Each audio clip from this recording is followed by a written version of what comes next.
দল কোনো রাজনৈতিক দল করতে পারে নাই, যেটা আমরা শিক্ষার্থীরা করে দেখাইছি। এখন থেকে আমাদের ছোট কোনো আন্দোলন না, আমাদের আমি মনে করব আমাদের প্রত্যেকটা আন্দোলন এখন কঠোর থেকে কঠোরতর হতে হবে।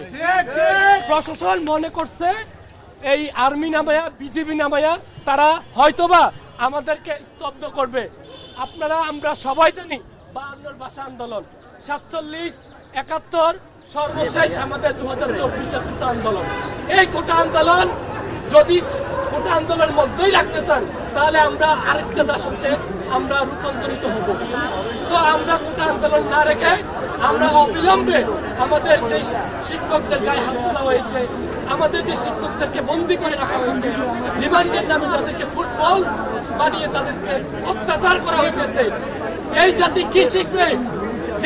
যেই দেশের সর্বোচ্চ বিদ্যাপীঠ যাদেরকে ন্যাশনাল মেকার বলা হয়, জাতির কারিগরকে যদি রিমান্ডে নিয়ে যদি নির্যাতন করা হয় তাহলে সে দেশের শিক্ষার দরকার কি? এই বই ফুঁড়ে পেলেন, এই বই ছিঁড়ে পেলেন। আমাদের মুক্ত মনে আমরা কথা বলতে পারবো না স্বাধীনভাবে। আমার মোবাইলে আমার পার্সোনাল অনেক কিছু থাকতে পারে, সেটা দেখার অধিকার তো কারো নাই। আমার সংবিধান কি বলে? আজকে ভাইয়া আমরা এখানে মেডিকেলের স্টুডেন্ট আসছি, আমরা এখানে ইঞ্জিনিয়ারিং ইউনিভার্সিটি আসছি, লোকাল কলেজ স্কুল থেকে আসছি। সবার প্রতি অনুরোধ, দয়া করে যে যার জায়গা থেকে আমাদের আরেকটা মুক্তিযুদ্ধ করতে হবে। সেই মুক্তিযুদ্ধটা আমাদের পুরো দেশ, আমাদের জাতি, আমাদের অর্থনীতি, সাফল্য আমাদের শিক্ষাকে করতে হবে। এটা শুনে আমার নাম যে আমার আজকে ভাই বোনরা মারা যেতে, আমার একটা বড় ভাই থাকলে আমার একটা বড় বোন থাকলে তারাও হয়তো মারা যেত। আচ্ছা, আমি স্টুডেন্ট বলে ভাবি আপনারা বুঝতে পারেন না বুঝবেন না, যার কাছ থেকে 10টা মিনিট আগে আমি পানি দিয়েছিলাম, সামনে গেছি ইচ্ছাই শুরু হয় আর কিছু লাগতে লাগছে।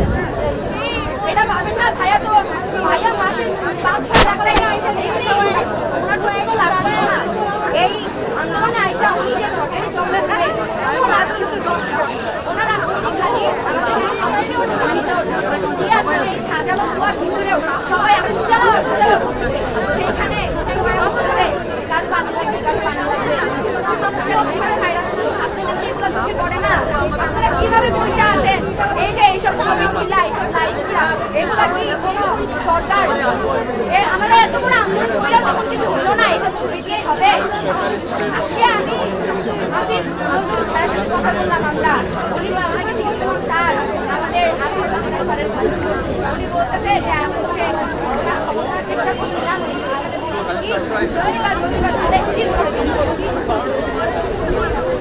আর সব শেষে একাই বলে ভাই, আমরা আজকে এইসব করে কোনো লাভ নাই, এইসব লাইভ করে এইসব ছবি দিয়ে কোনো লাভ নাই। আন্দোলন আরো জোরালো করতে হবে, এত জোরালো করতে হবে যে এইবার যেন একদম প্রাইমারি স্টুডেন্টও নেই,